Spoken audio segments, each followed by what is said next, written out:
Two puppies and their mother. Freeze in the snow. What the man did next will make you cry. She stood there, frozen in the storm, not barking, not begging, just waiting, with two tiny lives pressed against her ribs. Why would anyone abandon a golden retriever in the dead of winter? And what did the man inside the cabin see in her eyes that made him risk everything to open that door? What happened next will make you believe in second chances again. The snow had begun to fall before dusk in Hollow Pines, Colorado, a quiet mountain town where winter came early and overstayed its welcome. By midnight, the storm had deepened into a full blizzard, the kind that devoured roads, silenced forests, and buried memories in white.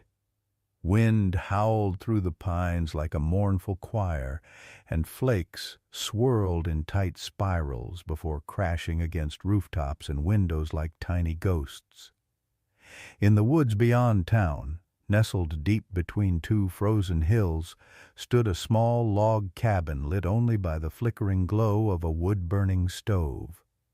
The cabin belonged to Samuel Brooks, a man in his late 60s whose solitude was worn like an old coat. Familiar, patched in grief, but warm in its own broken way. Samuel had once been a high school literature teacher, the kind whose voice was soft but steady, who still wrote with a fountain pen and believed poetry could mend things time couldn't. He was tall, but bent now, with a lean frame that used to run marathons and now only walked trails near his home. His gray hair had thinned at the crown, and his beard, once dark and full, was a trimmed silver. His blue eyes, hidden behind reading glasses, still carried kindness, though softened by loss. His wife Eleanor had passed 5 winters ago. Their only son, Jonah, had died before her, in a car accident that turned their lives inside out. Since then, Samuel had drifted into the rhythm of silence, chopping wood, tending to a small greenhouse, and writing letters he never sent. He sat now in his worn armchair, a thick knit blanket across his lap, and a mug of chamomile tea growing cold on the side table. On the desk near the window, a half-written letter rested under the warm halo of a desk lamp. It was addressed to Rachel, his niece, a woman in her early 30s, a clinical psychologist in Denver. Tall, always serious, and sharp-minded, Rachel had once adored her uncle. But grief had carved rifts through the family. A disagreement at Eleanor's funeral, sharp words and silence after, had left years of distance between them. Samuel still wrote to her, often. He just never mailed the letters. Outside, the wind screamed again. Samuel looked up from the page, his brow furrowing. He thought he'd heard something, a faint scratching. He set his pen down, held his breath. Nothing. Then faintly again, scratch, scratch, a muffled whimper. He stood slowly, joints aching as he moved to the door. The porch light had long been buried under snow, but the cabin's warm light bled softly through the fogged glass. He unlocked the door and cracked it open. The wind surged in, sharp and bitter. And there, just beyond the threshold, was a sight that stilled his heart. A golden retriever, soaked in snow, her golden coat dulled and matted by ice, stood hunched low. Her ribs showed, faint outlines beneath her fur, and her breath came out in short, hot clouds. Pressed against her belly, buried deep in the snow, were 2 puppies, no older than a few weeks, one darker golden, the other pale and shivering, their eyes barely open. The mother's eyes lifted to meet his. They were amber, wide, and pleading, not in panic, but in quiet, exhausted desperation. Samuel froze, his hand still on the doorknob. The logical voice inside him murmured caution. Stray animals, illness, trouble. But that voice was drowned by something deeper, older, an echo of Eleanor's whisper, or maybe Jonah's laughter in the back seat years ago when they'd brought home their first family dog. This was not just a dog. This was a mother, standing between death and her children. "Good Lord," Samuel muttered. "What happened to you?" He pushed the door open wider and stepped aside. The mother didn't move at first. She stood perfectly still, then looked down at her pups and whimpered once. Slowly, cautiously, she took one step forward.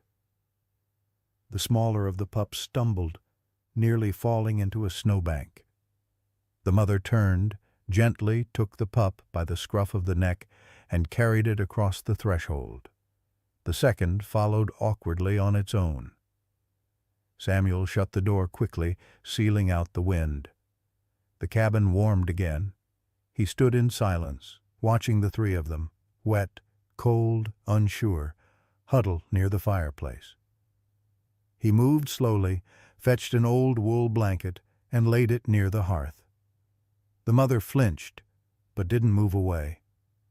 When he returned with a bowl of water, she eyed him cautiously, but eventually lowered her head to drink. "You can stay here tonight," he said softly. "All of you." The storm roared outside. Inside, the fire crackled, and the pups curled into their mother's side. Samuel sat back down and picked up his pen. His eyes lingered on the letter to Rachel. He scratched out the closing sentence and added a new one. "I had unexpected visitors tonight. A mother, 2 little ones. I think they needed someone to open the door." The fire burned low in the hearth by morning, its heat reduced to glowing embers and soft crackles. Outside, hollow pines remained buried under a thick layer of snow, the storm having passed some time before dawn, leaving behind a heavy stillness that blanketed the town like a held breath. Pale light seeped through the cabin windows, and inside the quiet was broken only by the occasional sigh of wind and the soft rustle of movement on the floor near the fireplace. Samuel awoke in his chair, his neck stiff and knees sore from a night spent hunched awkwardly. He rubbed his eyes with the back of his hand and blinked toward the hearth. The mother golden retriever lay curled around her pups, her body tense even in sleep, as though prepared to flee at the slightest threat. Her fur, once wet and matted, had dried into dull clumps, revealing the fine bones beneath her golden coat. She opened her eyes when he shifted in his seat, amber and watchful, always watchful. Samuel moved slowly, careful not to startle her. He poured warm water into a clean bowl and slid it toward her across the floor, stopping a few feet away. Then he retreated and sat down, giving her space. She sniffed the air eyes flicking between the water and Samuel. After a long pause, she rose on trembling legs and padded to the bowl, drinking greedily, her entire body quivering from the effort. The puppies, one a rich honey gold and the other nearly white, began to stir, emitting tiny yips that were more breath than bark. Their eyes remained barely open, their limbs too weak to stand for more than a few seconds. The mother turned and nudged them toward her belly, encouraging them to nurse. She curled her body protectively around them, nose hovering just above their backs. "You're a good girl," Samuel murmured from his chair. "Brave." He didn't expect a reaction, and none came. She was still unsure of him, still teetering between trust and fear. But she hadn't growled. That was something. He left them for a moment, stepping into the kitchen to prepare food. He found an old can of tuna, mashed it with rice, and warmed the mixture on the stove. When he returned, he placed the bowl a little closer to her than before. She hesitated, then crept forward to eat, one eye on him the entire time. As she ate, Samuel studied her. She had no collar. Her coat had once been beautiful, long-feathered and rich with golden tones.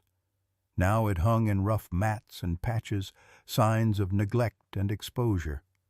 Her paws were raw, her left ear torn at the edge. The puppies were small, too small for the cold they had survived. He estimated they were no more than 3 weeks old, barely strong enough to suckle, and certainly not meant to be in a snowstorm. He turned toward his writing desk. The letter from the night before still sat open. He picked up his pen and added a few more lines. Her eyes were like someone who's lost everything, but refuses to let go of what little is left. She's still fighting Rachel.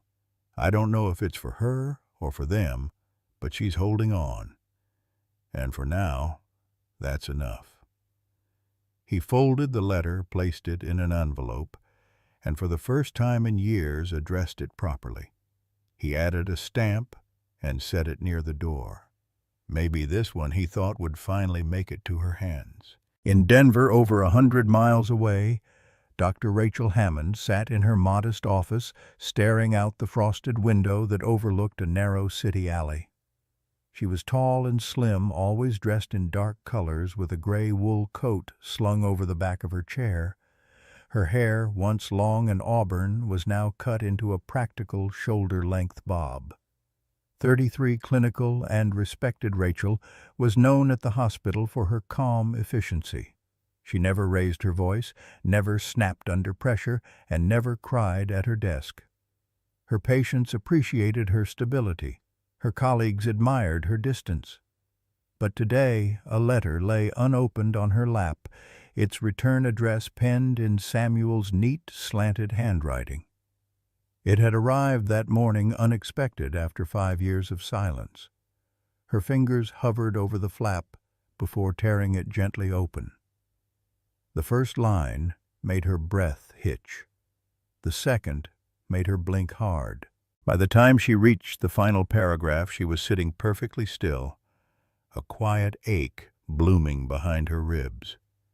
She hadn't meant to cry, but there it was, just a single tear down her left cheek.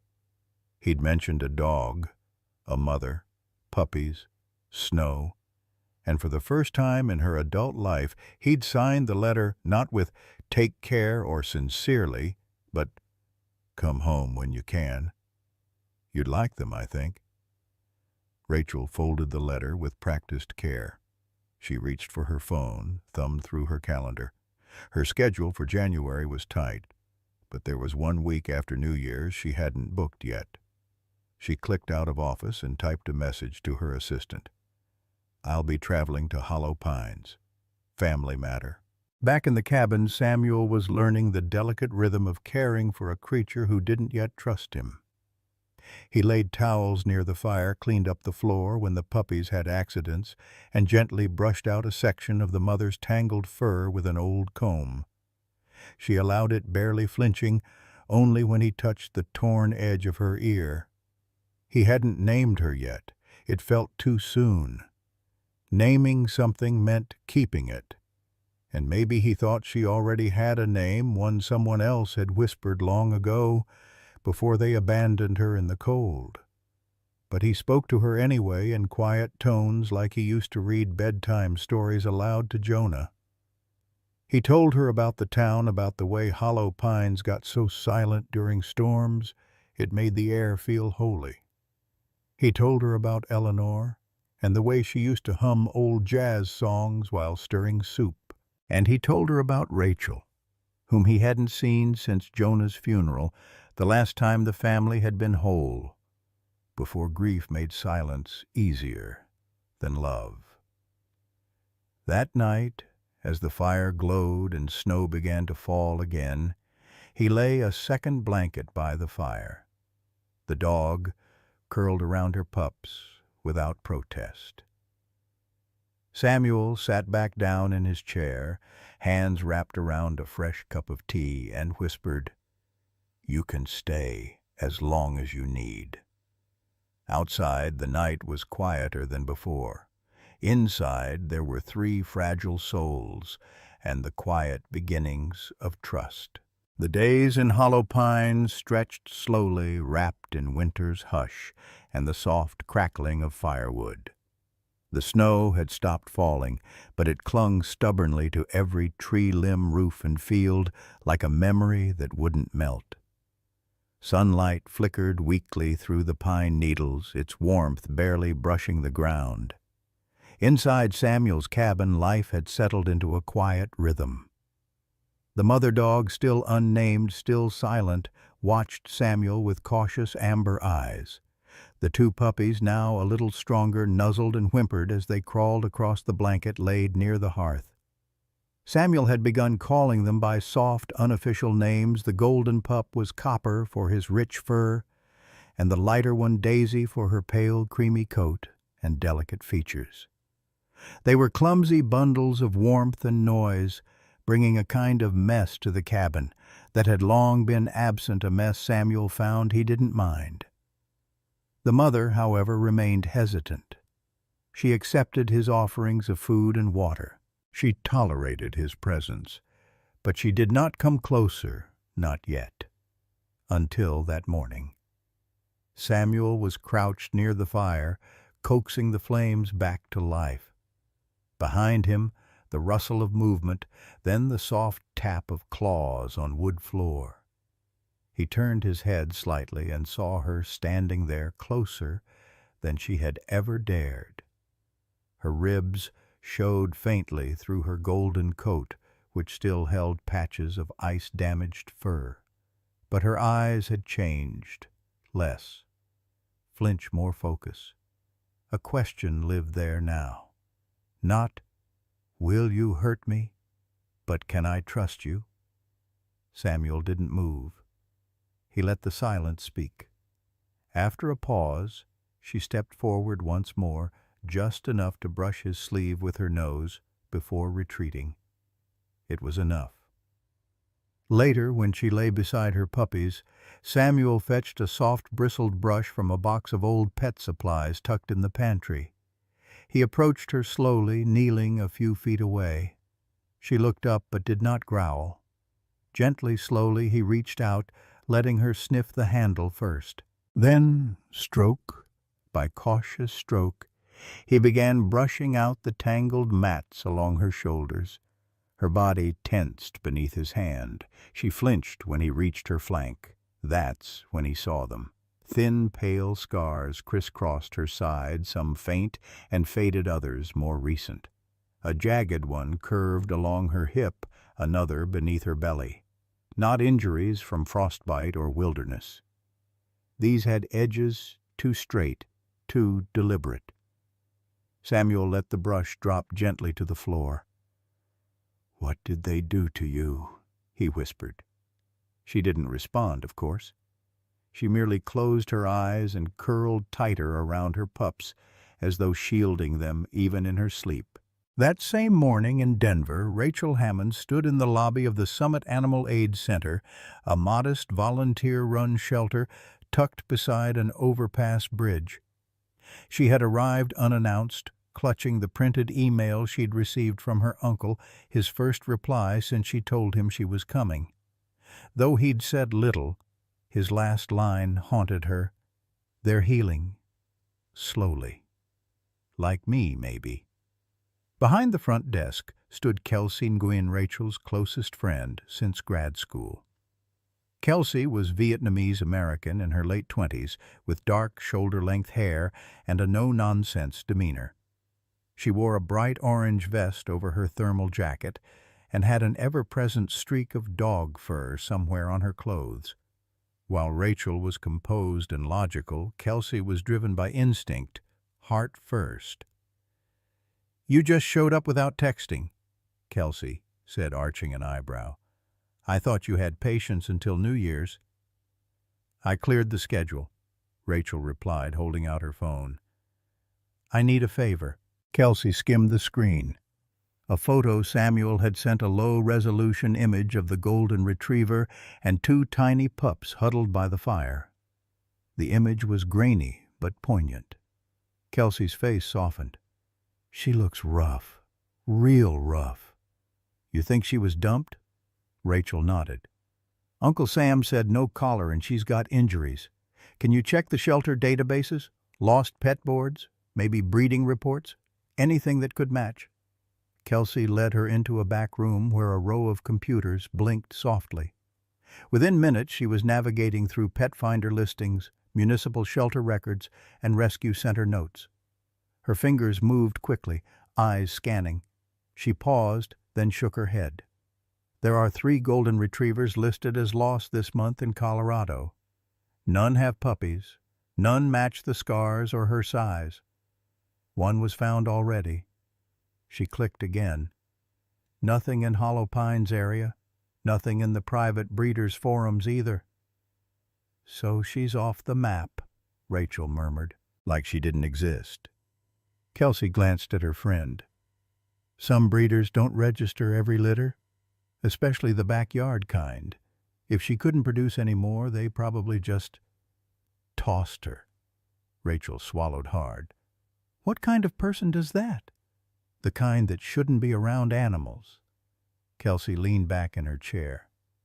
"Keep me updated. If you bring her in for a checkup, we'll do it for free." Rachel hugged her. "Thanks, Kels. I think she might be the one helping him recover." Back in Hollow Pines, Samuel prepared a small meal: shredded chicken, soft rice broth, stirred until warm. When he brought it over, the mother dog stirred. She sniffed the bowl but did not touch it. Instead, she nudged the pups toward it first, watching intently as they nibbled. Even now, with food right there, her first instinct was to protect. He watched her closely. She still hadn't barked once. No growl, no whimper. Just those quiet, watchful movements. He had once read that dogs who were abused often went silent, not because they didn't feel, but because sound had brought them pain. "I want to call you something," he said aloud. "I don't know your real name, but you deserve one." He thought about Eleanor's garden, long gone now, beneath the snow. The way his wife used to say, "The moonlight makes everything gentler." He looked at the way the dog curled into the light near the fire, her golden fur glowing faintly. "Luna," he said softly, "would that be okay?" The dog flicked her ears. Then slowly she raised her eyes to meet his. It wasn't understanding, not quite, but something settled between them. He smiled. "Luna it is." The snow had softened under the weak midday sun, leaving a thin crust over the white expanse surrounding Samuel's cabin. It was the first day since the blizzard that the temperature had risen above freezing, and the icicles hanging from the cabin's eaves began to drip, filling the silence with a soft, steady rhythm. The world outside seemed calmer, gentler. For a moment it felt like winter was holding its breath. Inside, Luna stirred restlessly. She paced from the fireplace to the door and back again, her body tense, her gaze flicking toward the window. Her pups, now stronger and more curious, scrambled clumsily across the rug, nipping at one another's tails and bumping into the legs of Samuel's rocking chair. Samuel watched them with a small smile tugging at his lips. "I think she wants out," he said aloud, more to himself than to anyone else. "You've been staring at that door for hours, girl." Luna looked up, ears perked, then turned back to the door and let out a low whine. It was the first real vocalization he'd heard from her. Not a bark, not a growl, just a small, pleading sound. "All right," Samuel said, grabbing his coat from the hook, "but only for a bit. It's still cold enough to turn a smile into a frostbite." He bundled the pups in a blanket and stepped out onto the porch, with Luna following at his side. Her steps were cautious, her paws sinking slightly into the snow as she led the way down the path. Samuel set the pups down gently on a patch of cleared snow near the woodpile. Copper let out a surprised yip and flopped over. Daisy nuzzled into her brother's side tail, wagging slowly. Luna hovered protectively beside them, her body forming a gentle crescent. She sniffed the air, ears twitching at every sound. The groan of trees shifting under snow, the wind whispering through the pines, the distant call of a crow. Samuel stepped back, watching the little family. His breath curled in the air. There was something healing in the simplicity of it all, something that reminded him of taking Jonah sledding in this very yard decades ago when laughter echoed between trees and snowballs flew with reckless joy. And then Luna froze. Every muscle in her body locked into place. Her ears shot forward, her tail stiffened, and a low growl began to rise from her throat. Samuel turned quickly. At first he saw nothing, just the familiar stretch of pine trees lining the edge of the property. But then he followed Luna's gaze and spotted it. Footprints. Not paw prints. Boots. Large, deliberate, and fresh. They broke the thin crust of snow and trailed from the forest's edge to within 20 yards of the cabin. His heart began to hammer. He scanned the tree line again. No movement, no figure. But the tracks were clear. Someone had been watching. Luna, inside Samuel, said firmly, "Now!" She didn't move. Inside, he repeated his voice sharper this time. Reluctantly, she nudged her pups into the blanket, then turned and trotted up the steps. Samuel followed quickly, scooping up the pups and pushing the door shut behind them. He locked the bolt and drew the curtain tight across the window. Inside, the warmth felt thinner now, as if the shadow from the woods had followed them in. That night, while the pups slept curled in a tangle of legs and soft snores, Samuel sat at his desk and pulled out another sheet of stationery. His hands trembled slightly as he wrote the words darker than usual, pressing deeper into the paper. Someone was here today. A man, or at least their footprints say so. Watching. I don't know why. I don't know what they want. But Luna knew. She felt it before I did. I've lived in these woods for 20 years, Rachel. This is the first time I've felt like I didn't belong on my own land. He signed it with only his name this time, no invitation, no closing, just Samuel. He stared at the page for a long time before folding it. He didn't know if he'd send it. In Denver, Rachel sat cross-legged on her apartment floor, scrolling through a labyrinth of forgotten web pages. She had been searching for hours, her laptop surrounded by notepads filled with scribbled names, dates, and links. Something had tugged at her ever since Kelsey mentioned unregistered breeders. The idea that Luna might have come from a place where dogs were only seen as machines for profit. She found it late in the dark space of the internet where forums went to die. A blog titled Golden Pines Breeder's Diary. The last post dated back 3 years. She clicked. There were photos, breeding schedules, litter updates, and beneath one post a picture. The lighting was poor, the resolution blurry. But Rachel's heart skipped. It was her. Luna standing behind a chain-link fence. Her fur looked fuller then, but her eyes were unmistakable amber and alert. The caption beneath read, "Sunny, retired after final litter." Rachel whispered, "Sunny." That was her name. She scrolled further, reading through cold clinical notes about pregnancies, cell prices, birth defects. The language was detached, inhumane. There was no mention of what happened to Sunny afterward. The blog abruptly stopped, no explanation. Just silence. Rachel sat back heart heavy. She now knew where Luna had come from. What she didn't know yet was why someone had been near Samuel's cabin, and whether they meant to return. It was nearly dusk when the knock came. Samuel had just finished chopping a bundle of kindling outside the shed, his breath rising in short clouds as the wind picked up again. The shadows were long now, stretching across the snow like black fingers. Luna had refused to leave the porch that afternoon, her gaze fixed on the same tree line where the footprints had appeared days before. Something in her had changed, more alert, more guarded. The pups were inside napping beneath the old wool blanket near the fire. Samuel, hands stiff and raw from the cold, stepped up the porch stairs with a grunt.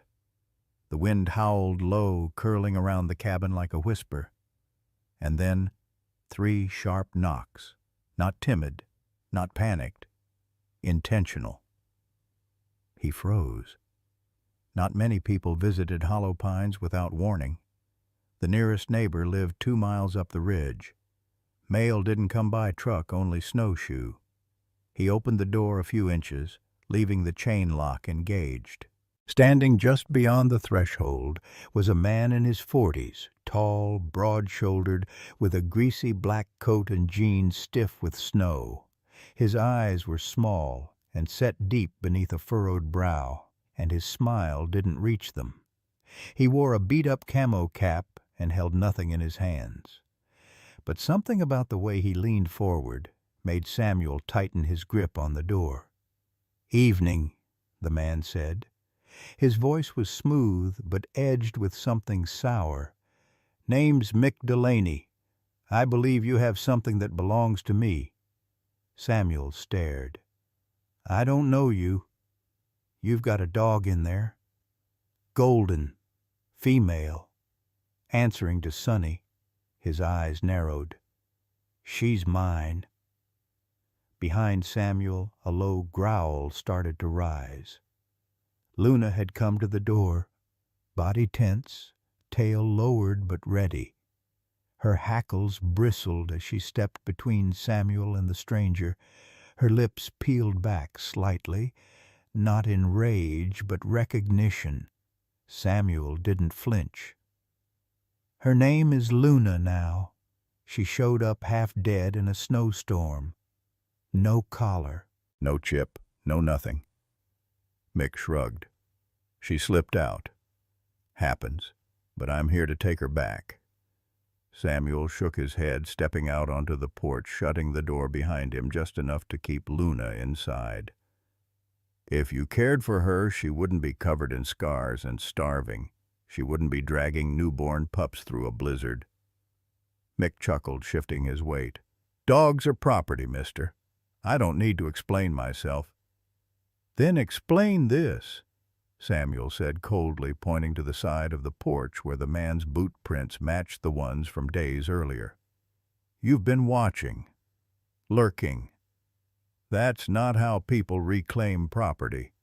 The man's face darkened. "Look, old man, you don't want trouble. She's mine, and I've got the paperwork to prove it. You don't have anything Samuel said, and you'll get off my land before I make that very clear." They stared at each other for a long moment. Then Mick's smile returned, but it was thinner now, a veil barely hiding contempt. "You've made a mistake. You don't know what that dog's capable of. She's trouble." "No," Samuel said, stepping closer. "She's survived trouble, and she's not going anywhere." Mick's eyes lingered on the cabin behind Samuel. Then, without another word, he turned and walked off into the trees. Samuel stood on the porch long after the sound of boots crunching snow had faded. The door creaked behind him, and he turned to find Luna watching her body pressed against the threshold, eyes wide with something he hadn't seen in her before. Fear, yes, but also defiance. "You did good, girl," he whispered, "but I don't think he's done." 3 hours later, headlights cut through the dark curve of a mountain road. Rachel had been driving for nearly 6 hours. Her fingers were stiff from gripping the wheel, her eyes heavy from focusing on icy curves and narrow shoulders. She hadn't planned to leave Denver until next week, but the moment she read Samuel's last letter mentioning footprints and Luna's reaction, she threw her things in the car and left. The folder beside her held copies of state statutes on animal abandonment, adoption laws, and documentation protocols. She wasn't a lawyer, but she knew how to prepare. Years of working in trauma clinics had taught her that most of life's battles came down to what people believed and what they could prove. She parked outside the cabin engine, idling the front porch light, casting long shadows across the drive. Samuel stepped out bundled in his heavy flannel jacket, his breath visible in the cold. For a moment, neither of them spoke. Then Rachel got out of the car and crossed the snow with slow, deliberate steps. He opened his arms awkwardly at first. She walked into them. "Uncle Sam," she murmured, "you look older." He smiled sadly. "You look ready for war." She nodded at the file. "Just in case." Later that night, over tea and the occasional yawn from the fireplace, Rachel sat cross-legged on the living room rug. Luna lay nearby, her head resting on one paw, eyes fixed on the newcomer. "She remembers him," Samuel said. The way she growled. It wasn't fear, it was recognition. Rachel thumbed through her notes. "If he tries anything again, we report it. No tag, no license, no chip. He has no legal right." "But he'll come back," Samuel said. "I'll be here," Rachel replied. "And she won't be alone." Morning broke gently over hollow pines, casting golden rays across the snow-covered landscape. The light filtered through frost-laced windows and landed in quiet pools on the hardwood floor of Samuel's cabin. Inside, the world stirred slowly. The fire had long since burned to coals, but warmth still lingered in the air, less from the stove and more from the presence of something returned, something rediscovered. Rachel stood at the kitchen counter, her dark hair tied loosely at the nape of her neck, wearing one of her uncle's flannel shirts over thermal leggings. Her eyes were tired, but alert as she stirred oatmeal on the stovetop. She hadn't slept well. Not from discomfort, but from the sheer weight of the past 2 days. Seeing Samuel again, hearing about the man who'd come to claim Luna, and witnessing the quiet resilience of the dog herself, had awoken something both protective and unresolved in her. Near the fireplace, Luna lay curled around her 2 puppies. Copper and Daisy were livelier now, their movements more coordinated, their barks growing in clarity. Copper had developed a fascination with Rachel's shoelaces, while Daisy preferred curling under the table legs or nestling between Samuel's feet whenever he read. Samuel emerged from the hallway with slow, careful steps.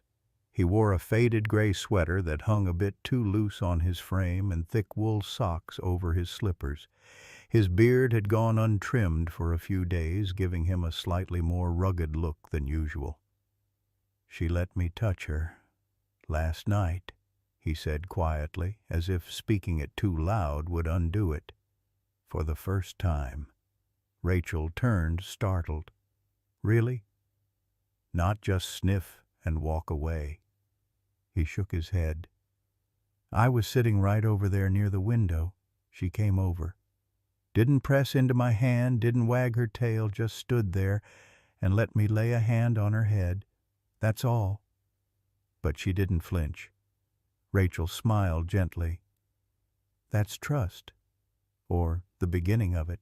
Samuel nodded, his gaze drifting back to Luna. She was watching them both now, her head resting between her paws, amber eyes calm but cautious. Rachel took a deep breath and crossed to the small wooden table near the front window. "I didn't tell you," she said, pouring tea into a mug, "but on my way here I got caught in the snowstorm that hit the foothills Sunday night." Samuel looked over. "You okay?" "Yeah. Just shaken." I had to pull off at a roadside lodge, little place called Whisper Pines Inn. Barely 2 rooms and an old lady running the desk named Nora. She gave me a cup of stew and made me promise to call someone before I slept. She sounds like someone from a better decade. Rachel laughed softly. She reminded me of Grandma. Anyway, I used the front desk landline. Cell service was gone to call you. It was the first time I'd heard your voice in 5 years. Samuel looked down, his fingers curling around his mug. I remember. I didn't say much. You didn't have to. Just hearing you pick up, I knew things weren't broken beyond repair. They sat in silence for a while. Outside, the wind tugged gently at the trees.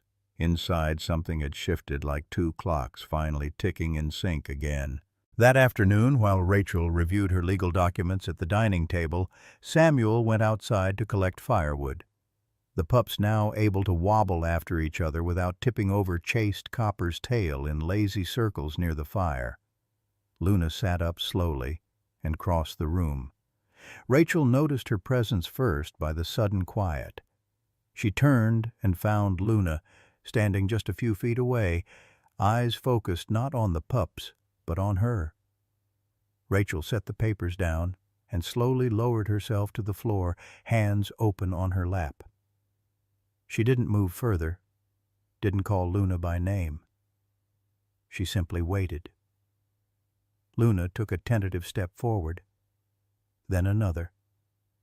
Her nose twitched, catching Rachel's scent again, but this time without the same guarded edge. She paused beside her body, still angled sideways.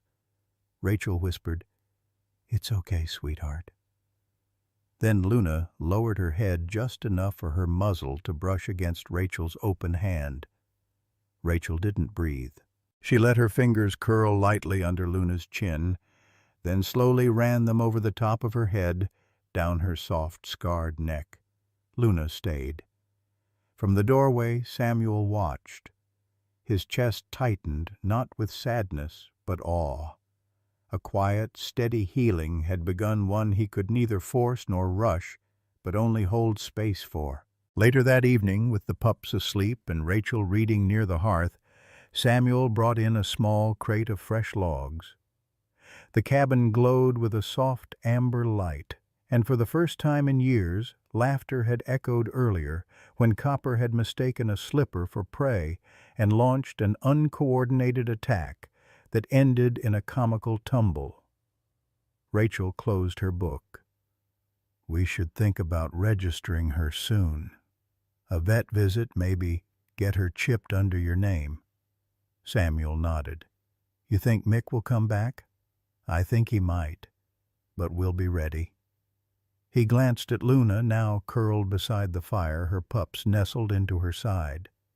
"She's not going anywhere," he said. "She's family now." The snow began falling again that evening, quiet, steady, unannounced. By nightfall, Hollow Pines had returned to its familiar winter hush, and the wind slipped through the pine trees like an old song. The glow from Samuel's cabin spread faintly through the woods, flickering from the windows and warming the snow-covered clearing like a lighthouse in a sea of white. Inside, Rachel sat by the fire with a mug of cinnamon tea, her fingers curled around the warmth. Samuel was on the porch stacking another armful of firewood, his silhouette outlined through the frosted window panes. Luna lay close to her pups near the hearth, her body now visibly stronger, her coat regaining its golden sheen, her movements more confident. Daisy and Copper tumbled and yipped in a heap of paws and playful growls, their tails wagging like soft brushes on the wooden floor. Rachel's eyes drifted toward the front door, the snow piling just beyond the threshold. Something about the stillness of the night felt too perfect, like a breath being held. She stood slowly, stepping toward the window. That's when Luna rose, her ears shot up. Her body tensed, and a deep, guttural growl vibrated through the floorboards. She lunged toward the door, barking sharply, one bark, then another, sharper this time. Not play, not warning. Alarm. Rachel's pulse quickened. Uncle Sam. From outside, a voice rose from the shadows. You think a piece of paper changes what's mine? Samuel pushed the door open and stepped out into the porch light, a rifle slung over one shoulder, his breath visible in the icy air. Standing just inside the tree line was Mick Delaney, his camo jacket dusted in snow, hands in his pockets, face shadowed by the brim of his hat. I told you to stay off my land, Samuel said evenly. You don't get to decide that. Mick snarled. Sonny's mine. You think changing her name makes her yours? Samuel's grip on the rifle tightened. She's not a thing, Mick. She's not a shovel or a wrench or a truck. She's a living being. You left her to die. I raised her, trained her, fed her for years. You think that don't count? No, Samuel said. Not when you threw her away. Behind Samuel, Rachel stepped out onto the porch, her phone in one hand, her breath shallow. Sheriff's 5 minutes away, she said, her voice louder than she expected. Mick spat into the snow. I ain't scared of a badge. Cops don't know the law better than I do. I brought the law with me, she replied. And I've got records, photos, expert statements, and enough evidence to bury your claim. Mick stepped forward. That's when Luna appeared, bursting through the doorway, fur-bristled teeth bared, standing tall between Samuel and Mick. She didn't bark this time. She didn't growl. She stared. Mick froze. The recognition in her eyes was unmistakable, and something in his demeanor changed. Not remorse, fear. The kind of fear that knows when a story is ending. Headlights swept across the trees as a patrol vehicle pulled into the clearing, tires crunching over snow. The truck door opened and Sheriff Janice Morrell stepped out. She was in her early 50s, broad-shouldered with streaks of gray in her tightly braided hair. Her uniform looked worn from years of use, but her presence carried the calm of someone who'd handled everything from drunk hunters to blizzards that swallowed highways. She scanned the scene quickly. Evening, she said. Everyone, keep their hands where I can see them. Mick Delaney. Rachel said, stepping down from the porch. He's trespassing. Got a call from dispatch, Janice replied. Didn't expect to find an armed party. Samuel lowered the rifle slowly. Didn't plan on needing it. Janice turned to Mick. You got proof of ownership, collar microchip vet records. Mick bristled. She was mine. She ran off. Dog's been here for over a week, Janice said, pulling a small notebook from her jacket. No report of her missing. No local vet ever registered her under your name. And from what I hear, you've got a reputation for dropping dogs off once they're past breeding. I got rights. Janice shook her head. You had rights. Now this dog's considered abandoned under state statute. Rescue status applies. Unless you've got a notarized contract or a live witness to prove otherwise, I suggest you leave. Mick stared at Luna one last time. She stood unmoving, not retreating, not cowering. She had remembered him, but she no longer feared him. He turned, muttered something under his breath, and disappeared into the trees. Janice turned back to Samuel. You all right?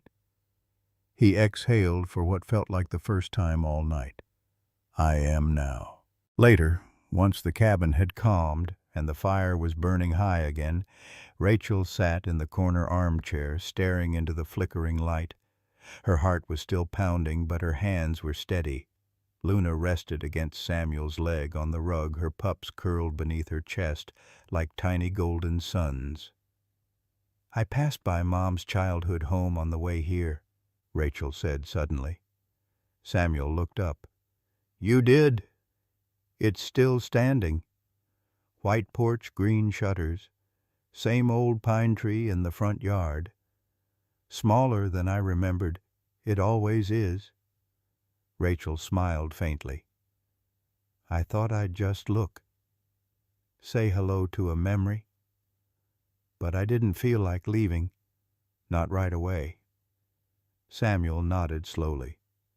You don't have to rush back. I think I won't, she said. Not yet. The fire crackled. Luna let out a soft, content sigh. Snow fell outside silently.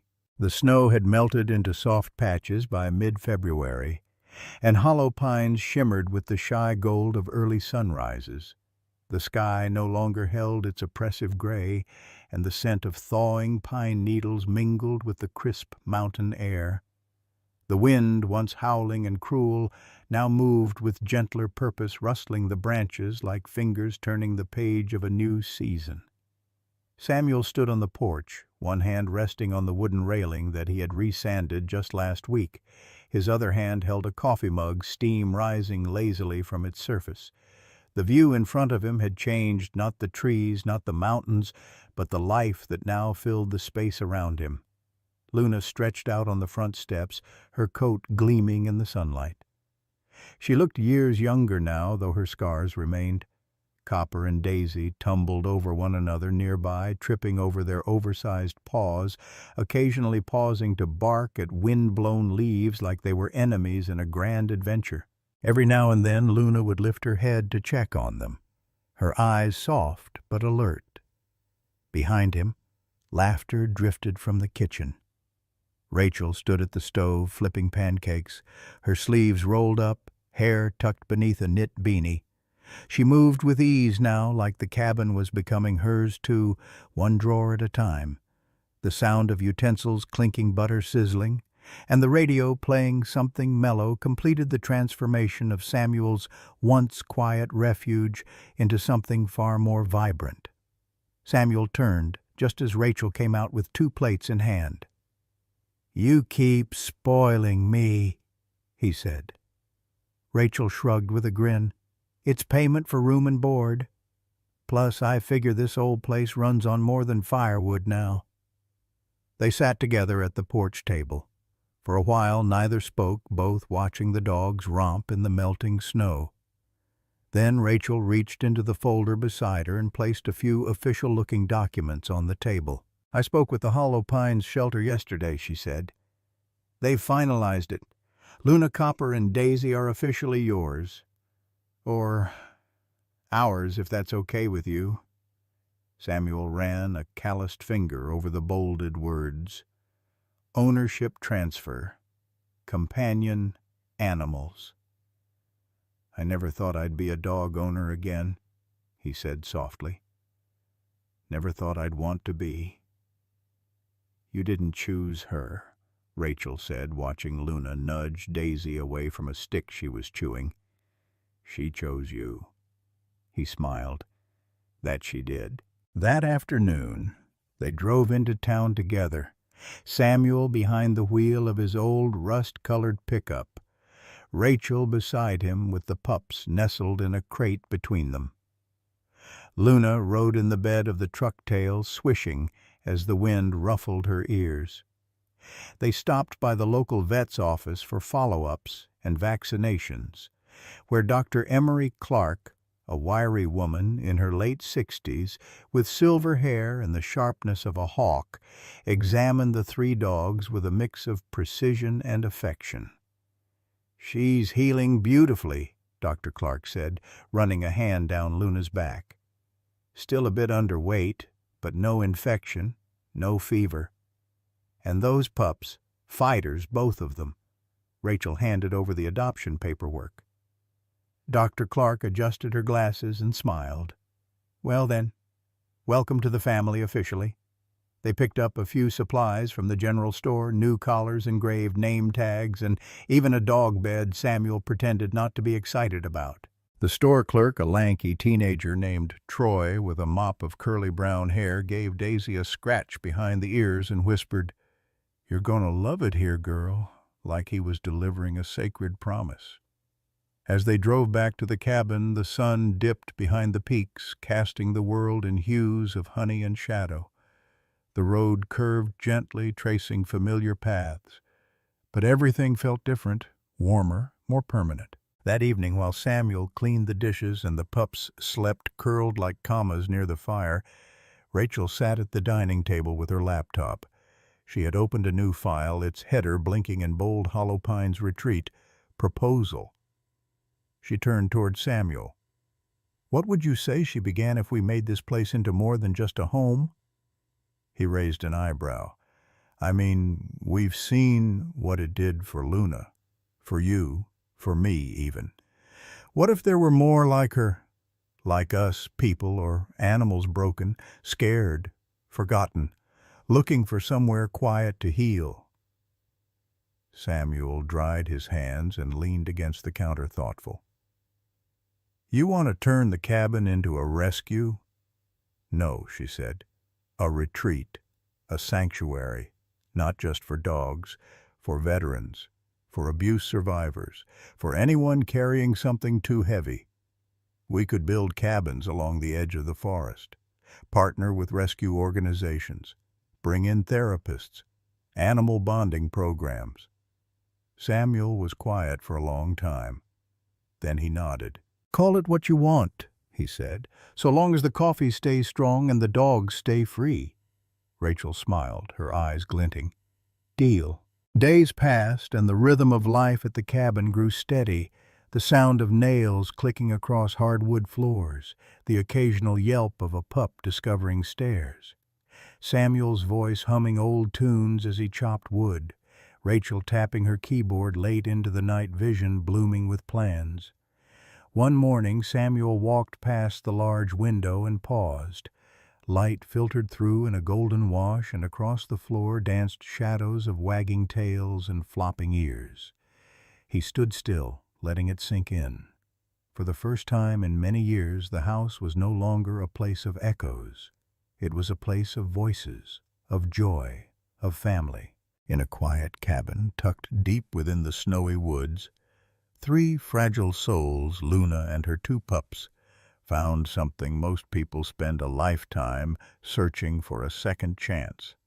But the miracle wasn't loud or dramatic. It didn't come with thunder or signs in the sky. It came gently in the form of a kind hand, a warm place to rest, and the steady presence of someone who didn't turn away. This story reminds us that God's grace often arrives not through grand gestures, but in the small acts of compassion we choose every day. Luna was rescued, but in her quiet courage, she rescued Samuel, restored a broken family, and inspired a future where healing has a home. Through Luna's journey, we are reminded that healing is possible. Love is stronger than fear, and no creature is ever too far gone to be saved. Sometimes all it takes is someone willing to open the door and say, "You're safe now." In our everyday lives, there are Lunas all around us. Wounded hearts, abandoned animals, forgotten souls. Perhaps you are someone's Samuel. Perhaps you are someone's miracle in waiting. And maybe, just maybe, God has sent you a Luna to remind you that you still have purpose and that your heart still has room to grow. If this story touched you, please share it, leave a comment, subscribe to our channel, and join us in praying for those still waiting for rescue. Comment, "Amen," if you believe every life, no matter how broken, is worthy of love and redemption.